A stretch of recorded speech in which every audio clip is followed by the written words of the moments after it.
പെൺപിള്ളേർ മാരേജിനെ മെയിനായിട്ട് വെറുക്കാനുള്ള ഏറ്റവും വലിയ ഉദാഹരണമാണ് വിഭജിക, വിസ്മയ, ഉത്ര, അതുല്യ.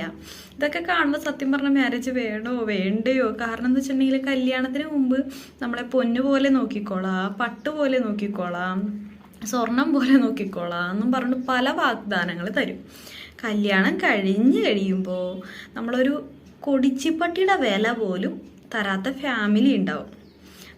ചിലപ്പോൾ ഫാമിലി ആയിരിക്കാം, ചിലപ്പോൾ ചെക്കനായിരിക്കാം, അങ്ങനെ കൊടിച്ചിപ്പട്ടിയുടെ വില പോലും തരാത്ത ആൾക്കാരുണ്ട്.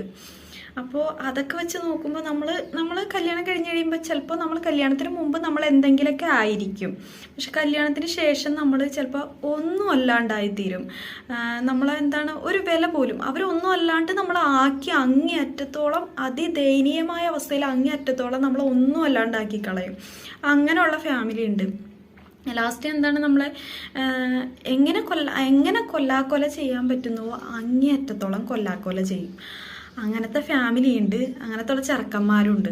അതുകൊണ്ട് സത്യം പറഞ്ഞാൽ കല്യാണം വേണോ വേണ്ടേ, ആരെ കെട്ടും, എങ്ങനെ കെട്ടും എന്ന് പറഞ്ഞുകൊണ്ട് നല്ല പേടിയെന്ന് വെച്ചിട്ടുണ്ടെങ്കിൽ നല്ല പേടി, നല്ല കൺഫ്യൂഷനാണ്.